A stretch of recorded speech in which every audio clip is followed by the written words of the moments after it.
यार एक बात मुझे समझ नहीं आती कि जो लोग हमेशा सच्चाई के रास्ते पर चलते हैं और किसी का बुरा नहीं करते, उनके साथ ही हमेशा बुरा क्यों होता है। और जो दिन रात बेईमानी करते हैं वो महलों में ऐश कर रहे हैं।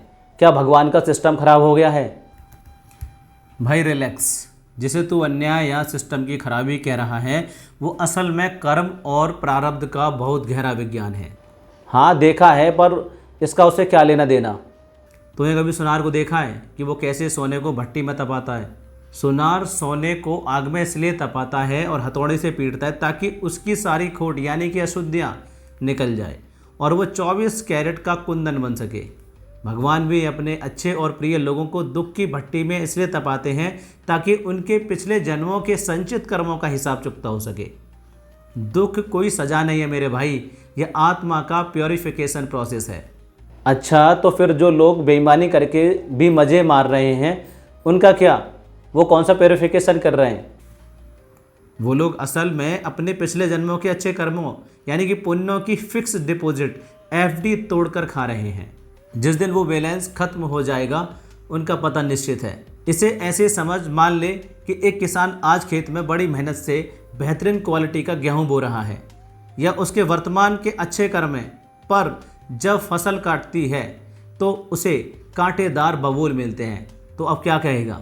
मैं तो यही कहूँगा कि बोया गेहूं और मिला बबूल। भगवान ने इस बेचारे किसान के साथ बहुत गलत किया। यही हम धोखा खा जाते हैं। सच ये है कि वो किसान आज वो फसल काट रहा है जो उसने पिछले साल बोई थी, यानी कि उसका प्रारब्ध। आज जो उसने गेहूं बोया उसकी फसल तो उसे अगले सीजन में मिलेगी। हम इंसान सिर्फ प्रेजेंट यानी कि वर्तमान देखते हैं, जबकि भगवान पास्ट, प्रेजेंट और फ्यूचर तीनों को देखते हैं। मतलब हमारे साथ जो भी अच्छा या बुरा होता है वे हमारे कर्मों का रिजल्ट है। भगवान किसी के साथ नाइंसाफ़ी नहीं करते। बिल्कुल, महाभारत के शांति पर्व में इस कर्म के सिद्धांत का बहुत सटीक और वैज्ञानिक प्रमाण दिया गया है। यथा धेनु सहस्त्रेषु वत्सो विंदति मातरम तथा पूर्व कृतम कर्म कर्तामनुगच्छति।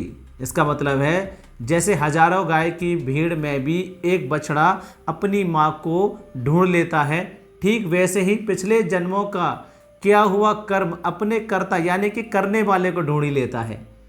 ऊपर वाले के सिस्टम में कोई बग नहीं है। श्री रामचरितमानस में भी श्री गोस्वामी तुलसीदास जी ने साफ लिखा है, कर्म प्रधान विश्व करी राखा, जो जस करई सो तस फलु चाखा।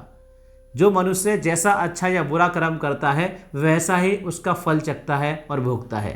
अब मैं समझ गया कि भगवान की व्यवस्था 100% परफेक्ट है।